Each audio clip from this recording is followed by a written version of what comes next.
Vision Bangla television. গাজীপুরের টেকনোপাড়া সরকারি প্রাথমিক বিদ্যালয় এখন শিক্ষা ও শৃঙ্খলার দিক দিয়ে এলাকার অন্যতম আদর্শ প্রতিষ্ঠান। বিদ্যালয়ের প্রধান শিক্ষক জান্নাতুল নাহার ম্যাডামের আন্তরিক তত্ত্বাবধান ও কঠোর পরিশ্রমে স্কুলের পরিবেশ এসেছে বড় পরিবর্তন। তার নেতৃত্বে নিয়মিত ক্লাস, শিক্ষকদের উপস্থিতি ও শিক্ষার্থীদের পড়াশোনায় মনোযোগ বেড়েছে। বিস্তারিত মেহেদী হাসান হীরা, ভিশন বাংলা টিভি। নাহার, প্রধান শিক্ষক, টেকনোপাড়া সরকারি প্রাথমিক বিদ্যালয়, গাজীপুর সদর, গাজীপুর।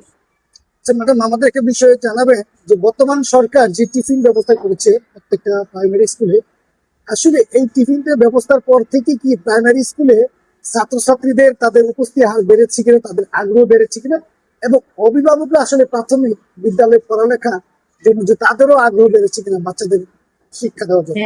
এটা আসলে আমি মনে করি সরকারের একটা যুগান্তকারী পদক্ষেপ। যে আমাদের প্রাথমিক বিদ্যালয়, আপনারা জানেন, সবাই দেশবাসী সবাই জানে, প্রাথমিক বিদ্যালয়ে যে শিশুটা আসে একেবারে প্রান্তিক পরিবার থেকে আসে। দেখা যায় যে আমার অনেক শিক্ষার্থী সকালে না খেয়ে আসে, অনেক শিক্ষার্থী দুপুরে খাবার পায় না বাসায় গিয়ে, অনেক শিক্ষার্থী দেখা যায় সারাদিন না খেয়েই থাকে। তো এই টিফিনটা দেওয়ার পরে আমার উপস্থিতিও বেড়েছে, টোটাল ছাত্র সংখ্যাও আমার বেড়েছে, আগে যে ছাত্রটা ছিল সেটাতেও বেড়েছে। তবে এর মধ্যে আবার হচ্ছে এই যে খাবারটা আমরা পাচ্ছি, সেই খাবারটা দুধ ঠিক আছে, বিস্কিটটা ঠিক আছে, মাঝে মাঝে ডিমটা নিয়ে একটু সমস্যা হয়, রুটি মাঝে মাঝে একটু আমরা মানহীন পাই, মাঝে মাঝে কলা আসে, কলাটাও মাঝে মাঝে একটু মানহীন হয়, তারপরে ওভারঅল ভালো। আচ্ছা, আপনার এই স্কুলের শিক্ষক কতজন? আমার 9 পোস্টের স্কুল, আমরা শিক্ষক আছে 8 জন। আর ছাত্রছাত্রীর সংখ্যা? আমার ছাত্র বর্তমানে 323 জন। এই নিয়ে কি আপনার ছাত্রছাত্রী নিয়ে এবং শিক্ষককে পরিপূর্ণ আছেন? না, আমার শিক্ষকদের তো দেখেন বিষয়টা, এক শিফট, আমার সিঙ্গেল শিফট, সকালে একদম 6টা ক্লাস শুরু হয়, 6টা না, আমার মোট 7টা ক্লাস চলে। যেমন প্রাকের 4+ আমার এখানে আছে, 5+ আছে, 4+ ছুটি হওয়ার পরে 5+ আসে, প্রাক প্রাথমিক যেটা। আর প্রথম, দ্বিতীয়, তৃতীয়, চতুর্থ, পঞ্চম একটা না চলে সবগুলো ক্লাস, মানে এট এ টাইমে শুরু হয়। আমার যেহেতু শিক্ষক আমরা 8 জন, দেখা যায় যে এই সকাল 9টা 25 আমার ক্লাস শুরু, একটা না একটা পর্যন্ত 2জন শিক্ষক আছে, 4 পিরিয়ড ক্লাস, কোনো গ্যাপ নেই। মানে আমার শিক্ষক সংকট, এই কারণে এই গ্যাপটা আমি দিতে পারছি না। একজন শিক্ষক, আর প্রথম পিরিয়ডের ক্লাসটা পুরো 1 ঘন্টা 60 মিনিট, দ্বিতীয় পিরিয়ডের ক্লাসটা 55 মিনিট, তৃতীয় পিরিয়ডের ক্লাসটা 50 মিনিট, চতুর্থ পিরিয়ডের ক্লাসটা 45 মিনিট।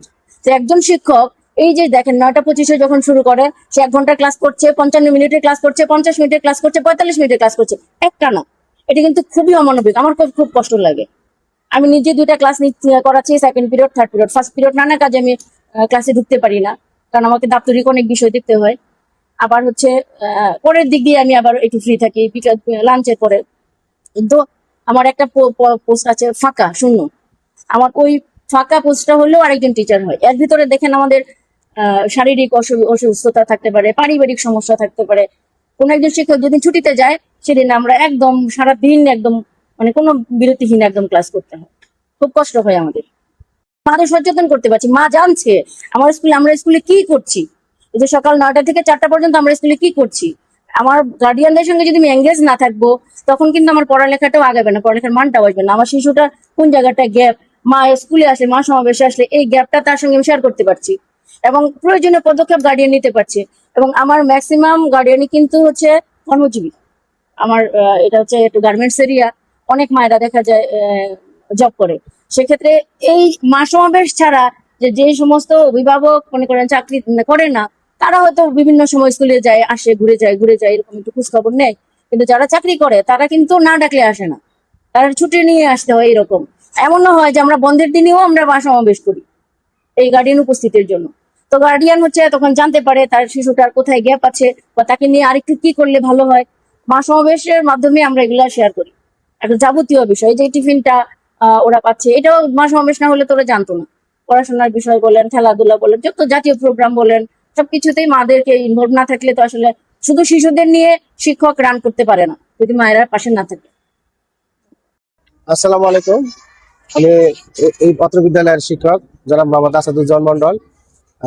এবং প্রাথমিক বিদ্যালয়ে যে টিফিনের ব্যবস্থা করছে এই সরকার এই টিফিন ব্যবস্থা করাতে শিক্ষার্থীর উপস্থিতিটা বেড়েছে, জোরে পরে কমে গেছে। এবং এখন দেখা যাচ্ছে আমাদের প্রায় 95 থেকে 97% পর্যন্ত উপস্থিত হচ্ছে। আগে কিন্তু এটা হতো না, আগে দেখা যাচ্ছে 80-82 হতো।